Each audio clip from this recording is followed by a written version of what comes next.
जय हिंद दोस्तों। मैं आत्मा सिंह एक बार फिर से आप सभी दोस्तों का आपके अपने परिवार ज्ञान एकेडमी प्रयागराज में हार्दिक स्वागत एवं अभिनंदन करता हूं। दोस्तों, मैंने आपसे कहा था कि आगाज सीरीज के अंतर्गत मैं आपके लिए संपूर्ण कंटेंट लेके आऊंगा।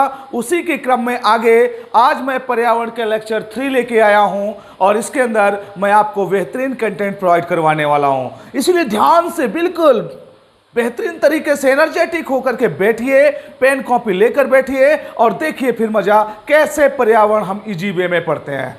ठीक है दोस्तों, चलिए मैं आपको बताने वाला हूं जहां से पिछली क्लास को हमने छोड़ा था उसी के आगे भी कंटिन्यू हम होने वाले हैं। ठीक है, चलिए आ जाइए मेरे साथ बिल्कुल डेडिकेशन के साथ। आइए देखिए पर्यावरण लेक्चर 3। अब मैंने उस दिन के प्रीवियस लेक्चर के अंदर आपको बताया था ये अर्थ है पृथ्वी, इसके ऊपर ये वायुमंडल की परतें हैं, 5 प्रकार की परतें हैं। ये मैंने प्रीवियस लेक्चर के अंदर आपको बता रखा है। ठीक है ना, एक बस केवल आपको रिवाइज करवा रहा हूं थोड़ा सा हल्के से कि आपको याद आ जाए। मैंने कहा था यहां से एक एनर्जी आती है ऐसे और यहां से ये आपको चली जाती है कहां पर, आकाश की तरफ या निर्वात में। ठीक है, चलिए मैंने कहा था यहां पर कार्बन डाइऑक्साइड का क्लाउड बन जाता है। क्या बन जाता है? कार्बन डाइऑक्साइड का यहां पर क्लाउड बन जाता है। ठीक है, चलिए यहां पर कार्बन डाइऑक्साइड का क्लाउड बन गया। ध्यान दीजिएगा दोस्तों, यहां पर कार्बन डाइऑक्साइड का क्लाउड बन गया। अब जो ये क्लाउड बना है इसकी वजह से मैंने आपको बताया था कि जो यहां से पार्थिव विकिरण जाने वाला था कहां पर, निर्वात की तरफ, वो वहां ना जा करके यहीं पर रुक जाएगा। और जब यहां रुक जाएगा तो हमारे अर्थ का जो टेम्परेचर है वो इंक्रीज कर जाएगा, बढ़ जाएगा। अर्थ का जो तापमान है वो क्या होगा, बढ़ जाएगा। प्रॉब्लम क्या होगी सर उससे सबसे बड़ी बाबू प्रॉब्लम होने वाली यह है कि जो आपके यहाँ पर ऊंचे ऊंचे पर्वतों पर, जो ऊंचे ऊंचे पर्वत हैं, 1 मिनट बाबू, 1 मिनट थोड़ा सा, ठीक है 1 मिनट रुक जाइएगा।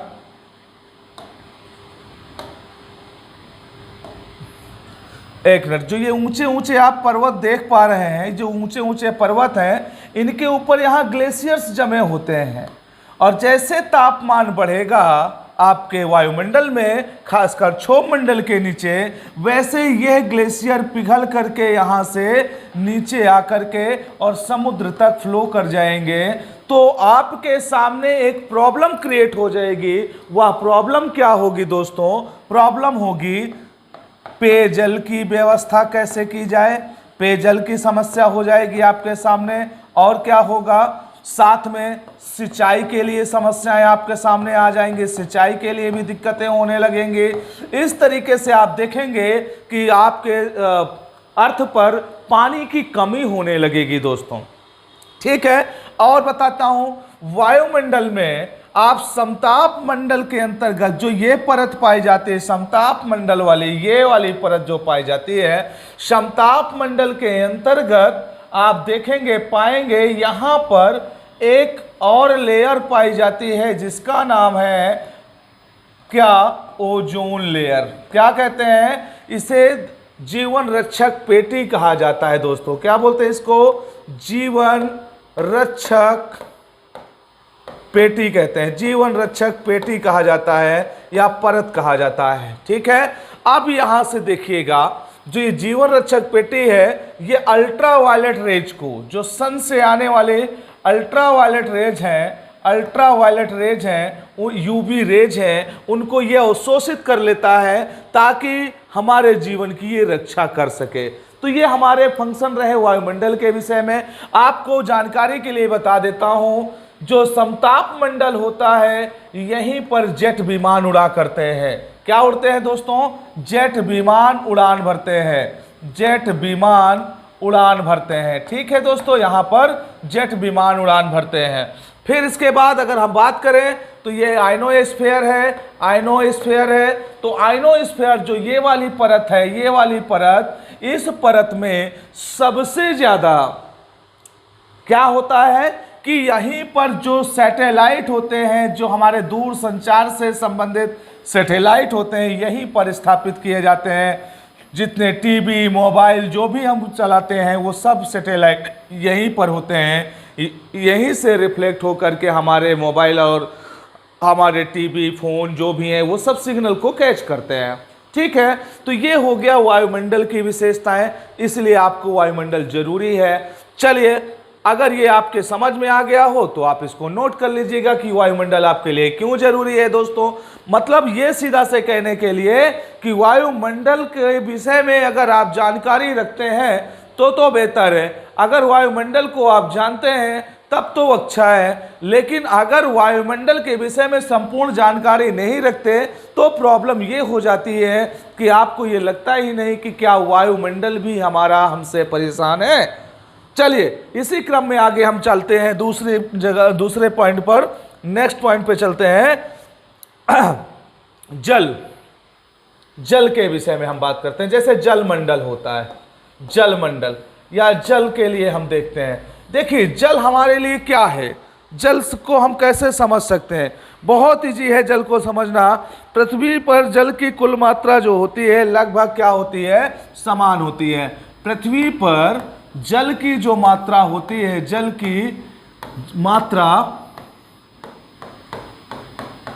की मात्रा लगभग समान होती है, लगभग नहीं समान होती है, लगभग न कह के समान होती है, समान होती है। ठीक है, समान क्यों होती है पृथ्वी, मतलब हमारे लिए जल क्यों जरूरी है। जल हमारे लिए इसलिए भी जरूरी हो जाता है कि इसमें हमारे लिए बहुत सारी चीजें उपलब्ध होती हैं, समान होती हैं। तो देखिए क्या क्या हमें ये उपलब्ध कराता है। हमें ये सबसे पहले आवास उपलब्ध कराता है दोस्तों। क्या?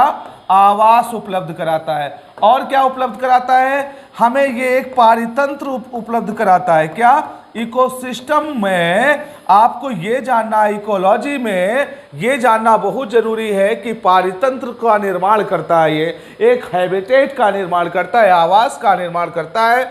और आगे क्या है, हमारे लिए जल संसाधन के रूप में भी उपयोग होता है। ध्यान रखिएगा, संसाधन के रूप में भी जल हमारे लिए उपयोगी होता है।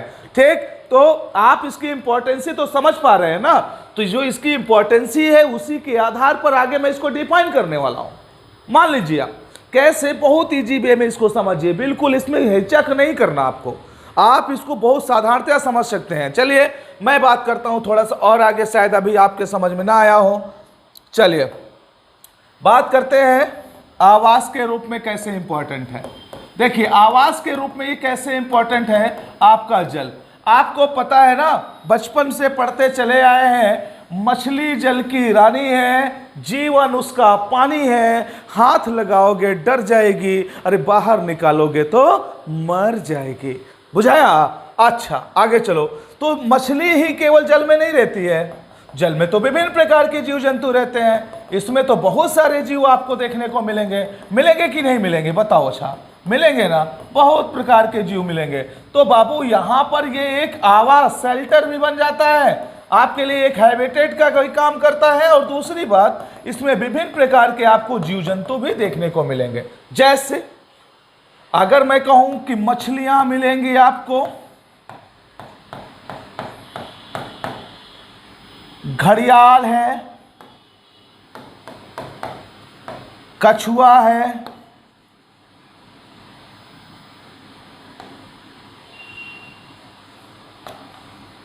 है, है ना, मतलब अन्य प्रकार के जो भी जल में सरवाइव कर सकते हैं वो सब कुछ आपको यहां पर देखने को मिलेगा। तो आवास के रूप में तो ये काम करता ही है। संसाधन के रूप में कैसे काम करेगा देखिए। अब ये संसाधन के रूप में कैसे इंपॉर्टेंट हो गया, यही जल संसाधन के रूप में कैसे इंपॉर्टेंट हो गया।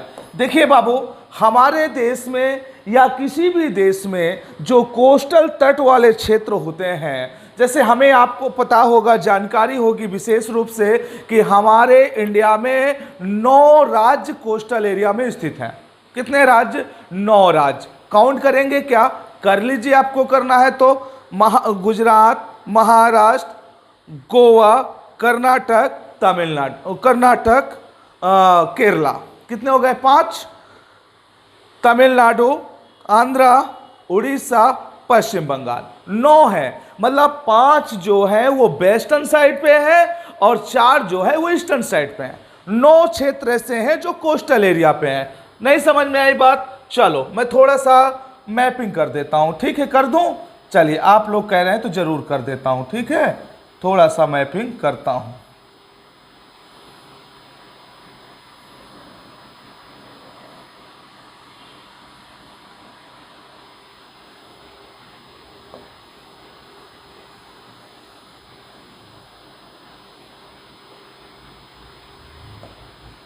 थोड़ा सा मैपिंग कर देता हूं यहां पे, समझने के लिए है बस, ज़्यादा नहीं, ठीक है?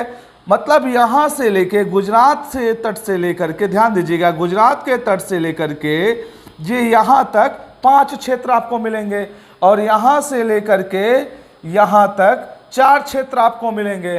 देखो, यहां पहले मिलेगा गुजरात, क्या मिलेगा? गुजरात, फिर मिलेगा महाराष्ट्र, फिर मिलेगा आपको गोवा, ठीक है? फिर आपको मिलेगा कर्नाटका, फिर आपको मिलेगा केरल, ठीक है? इधर मिलेगा तमिलनाडु, आंध्र, उड़ीसा, पश्चिम बंगाल। समझ गए? बहुत अच्छे। तो ये पूरे के पूरे 9 कोस्टल एरिया है। अच्छा, ये कोस्टल एरिया क्यों इंपॉर्टेंट होते हैं किसी भी देश के लिए? इसलिए क्योंकि हमारा मैक्सिमम आयात और निर्यात जल के माध्यम से होता है दोस्तों। तो संसाधन के रूप में उपयोग हुआ। एक तो ये कि वहां पर बड़े बड़े शिप चलते हैं, बड़े बड़े संसाधन कंटेनर चलते हैं, एक संसाधन हुआ। दूसरा संसाधन के रूप में मछलियों का दोहन करते हैं, पेट्रोलियम का दोहन करते हैं, तो इस तरीके से फिर हमारे लिए जल संसाधन के रूप में हो गया। तो दोस्तों देखिए, जल कितना इंपॉर्टेंट हमारे लिए हो रहा है। तीसरी बात, हम पारिस्थितिकी की बात करते हैं, पारिस्थितिकी की बात करते हैं हम। पारिस्थितिकी के रूप में कैसे होगा? देखिए, यहां पर एक और एक पूरा पारिस्थितिकी तंत्र क्रिएट होता है, पूरा का पूरा एक पारिस्थितिकी तंत्र क्रिएट होता है। चाहे इसे खाद्य श्रृंखला के रूप में आप जान लीजिए, अदरवाइज यहां पर सर्वाइव करने वाले जीव जंतुओं के रूप में जान लीजिए। तो ये आपका सबसे स्थायी पारितंत्र कहा जाता है। ध्यान रखेंगे, सबसे स्थायी पारितंत्र जल का कहा जाता है। क्लियर है एकदम? चलिए, बहुत बढ़िया। अगर अच्छा लग रहा हो तो एक बार प्लीज थम्स अप जरूर करिएगा। अगर कहीं पर कोई प्रॉब्लम हो तो आप कमेंट पर लिख के भी भेजिए कि हाँ सर, हमें समस्या है, ये चीज़ आपसे समझा दीजिए, मैं ज़रूर समझा दूंगा, ठीक है? अब देखिए, अगर इतना हो गया हो तो मैं जल के विषय में आगे थोड़ा और आपसे बात करना चाहता हूं। चलिए देखते हैं। एक शब्द आप लोगों ने पढ़ा होगा, जल चक्र। क्या पढ़ा होगा? जल चक्र। क्या होता है जल चक्र दोस्तों? तो चलिए, मैं जल चक्र को आज आपको इतना इजी वे में समझा देता हूं कि जीवन में फिर आप कभी जल चक्र भूलेंगे नहीं। प्रॉमिस है मेरा दोस्तों, बिल्कुल प्रॉमिस करता हूं मैं आपसे, आप जल चक्र नहीं भूलेंगे। जल चक्र आप भूल नहीं सकते, ध्यान दीजिएगा, भूल के मुझे दिखाइएगा। जल चक्र आप नहीं भूलेंगे। भूल जाएंगे? कतई नहीं भूलेंगे। मान लेते हैं सपोज दैट ये हमारा क्या है? समुद्र है। क्या ये? समुद्र है दोस्तों, समुद्र हो गया हमारा ये, ठीक है? अब सोचिए, अगर सनलाइट इसमें पड़ता है, मैंने कहा जल पूरे अर्थ में समान रूप में पाया जाता है, मतलब जल का जो परसेंटेज होगा कितना होगा? 100% होगा। जल का जो फॉर्मेशन मतलब परिवर्तन होता है वो केवल एक रूप से दूसरे रूप में हो सकता है, बस एक रूप से दूसरे रूप में उसका परिवर्तन हो सकता है, ना कि मतलब उसको कम ज्यादा कर सकता है। केवल एक रूप से दूसरे रूप में बदल जाएगा, लेकिन उसका परसेंटेज जो होगा वो 100% ही रहेगा। सर कैसे? समझ नहीं पाए? समझिए मेरे साथ इस डायग्राम के साथ, ठीक है? चलिए देखिएगा। जैसे यहां पर सनलाइट पड़ी, ध्यान दीजिए, यहां पर सनलाइट पड़ी, सनलाइट पड़ेगा तो क्या होगा बाबू? फिर होगा वाष्पीकरण। वाष्पीकरण होगा। जब वाष्पीकरण होगा, जब यहाँ पर हवाएं होंगी, विंड्स होंगे, तो यहाँ पर ये क्लाउड फॉर्मेशन करेगा। क्या करेगा? क्लाउड फॉर्मेशन करेगा। और ये धरती के पार्ट है, क्लाउड फॉर्मेशन करेगा। क्लाउड फॉर्मेशन करने के बाद बारिश होगी। बारिश दो प्रकार से होगी, एक तो ऊंचाई वाले क्षेत्रों में और एक जो स्थल वाले क्षेत्र हैं। ऊंचाई वाले क्षेत्रों में जो ये बारिश होगी, ये बर्फ के रूप में होती है। किस रूप में होती है दोस्तों? बर्फ के रूप में होगी यहाँ पर बारिश। लेकिन जब ये स्थल वाले क्षेत्रों में यहाँ होगी तो ये बूंदों के रूप में होगी। किस रूप में होगी? बूंद के रूप में होगी। ये किस रूप में होगी? ये बर्फ के रूप में होगी। ठीक है, ये बर्फ के रूप में होगी। अच्छा, अब आगे कैसे होगा? अब क्या करें हम? तो देखो, अब जैसे ये बारिश बहुत ज़्यादा हो गया, तो जितना ज़्यादा वाष्पीकरण हुआ होगा उतना ज़्यादा बारिश हो गई। बारिश से क्या होता है? जो आपका जल स्तर होता है पृथ्वी का, उसमें बढ़ोतरी होती है, जिसको आप भूजल कहते हैं। क्या कहेंगे उसको? भूजल कहेंगे। भूजल, भूजल में बढ़ोतरी होगी। जैसे आप गांव की भाषा में कहते हैं नल का स्टेटा नीचे चला गया या नल का स्टेटा ऊपर आ गया। भाई बारिश अच्छी होगी तो जाहिर सी बात है भूजल बढ़ेगा, और बारिश कम होगी तो भूजल नीचे चला जाएगा। ठीक है, अब आगे आप देखिए। और इसके बाद यहाँ से बहुत जो नदियाँ होंगी, बारहमासी जो नदियाँ हैं, वो इसके सहारे बह करके बढ़िया से आराम से आगे फ्लो करती रहेंगी। तो अब देखिए, हो सकता है कि समुद्र का पानी कम हो, ग्लेशियर ज़्यादा हो जाए, बारिश ज़्यादा हो जाए, नदियाँ ज़्यादा अच्छी फ्लो करने लगे। हो सकता है कि बारिश कम हो, इसका जल स्तर बढ़ जाए। बस ये होगा एक रूप से जल, इतना भर कॉन्सेप्ट याद रखिएगा, जल एक रूप से दूसरे रूप में, जल एक रूप से दूसरे रूप में केवल परिवर्तित हो सकता है। परिवर्तित, केवल परिवर्तित हो सकता है, किंतु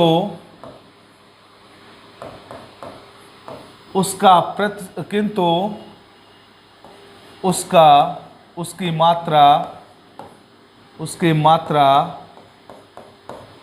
नहीं बदल सकती, नहीं बदल सकती। ठीक है, क्योंकि उसकी मात्रा नहीं बदल सकती। ये मेरी बात आपके समझ में आई? अगर समझ में आई हो तो एक बार थम्स अप जरूर करिएगा, कमेंट करिएगा मेरे दोस्तों, जरूर करिएगा मेरे भाइयों, मेरे अजीज मित्रों। आपको करना है, करिए, प्लीज करिए मालिक, कमेंट जरूर करिए। ठीक है, लाइक भी करिए। चलिए, तो ये हो गया जल चक्र की व्यवस्था। आपके लिए जल कितना इंपॉर्टेंट है आप लोग समझ गए होंगे, इसीलिए कहा जाता है जल ही जीवन होता है। ठीक, चलिए, आज मैंने इसको भी कॉन्सेप्ट को क्लियर कर दिया आपको। फिर इसके बाद एक छोटा सा और कॉन्सेप्ट है, उसको भी मैं आपको बताता हूं। छोटा सा कॉन्सेप्ट है, देखिएगा। भूपर्पटी को लेकर के एक छोटा सा कॉन्सेप्ट आपके सामने आएगा कि जैसे भूपर्पटी सबसे ऊपरी परत होती है और उसी में सब कुछ होता है। आप देखिए, जैसे अर्थ है ये दोस्तों, ये क्या है? मान लेते हैं अर्थ है। अर्थ में जो ये ऊपर पाई जाने वाली परत होती है, ऊपर पाई जाने वाली जो ये परत होती है, इसको क्या बोलेंगे हम? इसको बोलते हैं भूपर्पटी, जिसको हम बोलते हैं दोस्तों क्रस्ट। क्या बोलेंगे?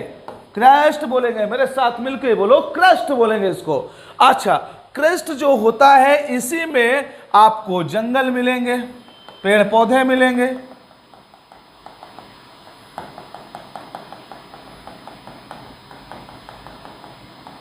इसमें क्या मिलेंगे आपको? पेड़ पौधे मिलेंगे, बहुत सारे पेड़ पौधे मिलेंगे। इसमें मिलेंगे कि नहीं मिलेंगे बताइए। अब इन पेड़ पौधों से आप क्या करेंगे? आपको लकड़ी प्राप्त होगी। क्या प्राप्त होगी? ध्यान से सुनिएगा, लकड़ी प्राप्त होगी, लड़की नहीं, लकड़ी। ठीक है, लकड़ी प्राप्त होगी। लकड़ी के बाद इससे रेशे प्राप्त होंगे आपको। इससे आपको क्या होगा?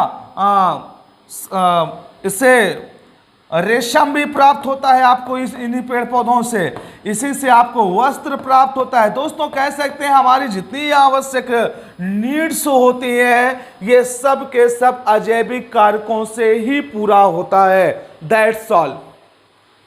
अगर मेरी बात आपको समझ में आ गई हो तो एक बार चैनल को सब्सक्राइब करिए। जो दोस्त कर चुके हैं उनको कोटि कोटि धन्यवाद। वो लाइक करें, कमेंट करें और शेयर करें। जिन दोस्तों ने नहीं किया उनसे मेरा निवेदन है कि चैनल को सब्सक्राइब कर लें और चैनल को सब्सक्राइब करें, लाइक करें, कमेंट करें, दोस्तों को शेयर करें। बस इतनी सी आपसे आशा करता हूं दोस्तों। ठीक है, आज के लिए इतना ही। फिर मिलता हूं आपसे नेक्स्ट क्लास के अंदर। फिर इसके आगे मैं कंटिन्यू करता हूं। तब तक के लिए दोस्तों नमस्कार, जय हिंद, सत श्री अकाल, गुड बाय।